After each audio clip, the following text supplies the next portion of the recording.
আসসালামু আলাইকুম রহমতুল্লাহি ওবারাকাতু। সবাই কেমন আছেন? আশা করি সবাই ভালো আছেন। আজকে চলে আসলাম একটা সুন্দর একটা জালির বা সবজির একটা বাগান নিয়ে, যেটা একজন মহিলা ওনার বাড়ির আঙিনায় সবজি রোপণ করছে। দেখেন, ইচ্ছা শক্তি হচ্ছে সবচেয়ে বড় জিনিস। ওনার বাড়ির আঙিনায় পুঁই শাক, জালি, বেগুন, পেঁপে, মরিচ, বিভিন্ন ধরনের সবজি রোপণ করছে। আপনি যদি দেখেন মুগ্ধ হয়ে যাবেন। আমরা অনেকে কিন্তু অলসতার কারণে জায়গা থাকার পরেও আমরা সবজি রোপণ করতে পারতাছি না, ওই জায়গাটা কাজে লাগাইতে পারতাছি না। কিন্তু ওই বৃদ্ধ ওই চাষি কিন্তু দেখেন, উনি এই যে কত সুন্দর করে বাড়ির আঙ্গিনার মাঝে জালি, বেগুন, সবজি রোপণ করছে, পুঁই শাক রোপণ করছে। উনি কিন্তু এই জায়গাটা খালি ফালাই রাখতে পারতো, খোলামেলাভাবে চলাফেরা করতে পারতো। উনি এটা না করে এই সবজিগুলো রোপণ করছে। দেখেন ওই পাশে পুঁই শাক, মরিচ আছে।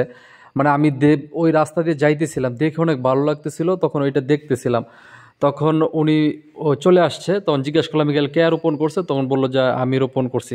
তো ওনার এই জালিটা বা এই পজিশনটা দেখে আমার অনেক ভালো লাগছে, তাই এটা ভিডিও করলাম। কারণ এটা আপনারা দেখবেন, জায়গা খালি রাখা যাবে না, যেখানে সুযোগ পাবেন সেখানে এই সবজি রোপণ করবেন। এই যে পুঁই শাক দেখেন, উনি যেখানে বসবাস করে পাকঘর এবং ওনার যে থাকার ঘর আছে, এই দুই ঘরের যে মাঝখানে যে জায়গাটা আছে, ওই জায়গাটার মাঝে উনি কি সুন্দর করে পুঁই শাক রোপণ করছে। এখান থেকে উনি প্রচুর পরিমাণে পুঁই শাক খাইতেছে দীর্ঘদিন যাবত।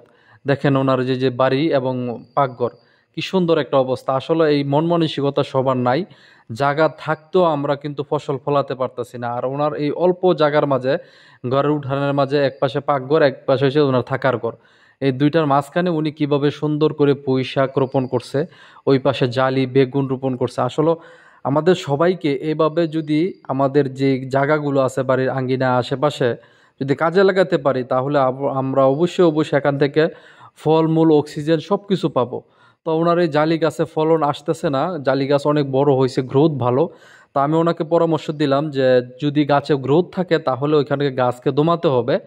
তো গাছে কি করতে হবে, পটাশ সার, যেটা লাল সার বলে, ওই সারটা ইউজ করতে হবে। যদি ওই সারটা ইউজ করে তাহলে গাছে ফলন আসবে। আর একটা জিনিস হচ্ছে, গাছের যে মেন ডোকাগুলো আছে, কাণ্ডগুলো আছে, ওইগুলো কেটে দিতে হবে। যদি কেটে দেওয়া হয় তাহলে কানি ডোকার থেকে আপনাকে ফলন আসবে। তো ওনাকে ওই পরামর্শটা দিলাম। উনি বলতেছে তো আমি তো এটা জানি না। তো উনি এই কাজটা নিয়ে নিল এবং ওনাকে পরামর্শ দেওয়ার পরে উনি রাজি হয়ে গেল। উনি বলতেছে তাহলে আগামীকালকে আমি পটাশ এনে জমিতে দিব। দেখেন কত সুন্দর পুঁই শাক। আপনি ডিম ভাজি বলেন, শাক বলেন, এইগুলো নিয়ে খাইতে পারলে তো মনে শান্তি। আর নিজে যখন চাষ করবেন, এরকম পিওর সবজি যখন আপনার পাশে থাকবে, আপনার বাড়িতে থাকবে, বাজার থেকে ক্রয় করতে হবে না। দেখেন এগুলো দেখে আমার এত ভালো লাগতেছে, মনে যাচ্ছে যে ওইখান থেকে কিছু নিয়ে আসি।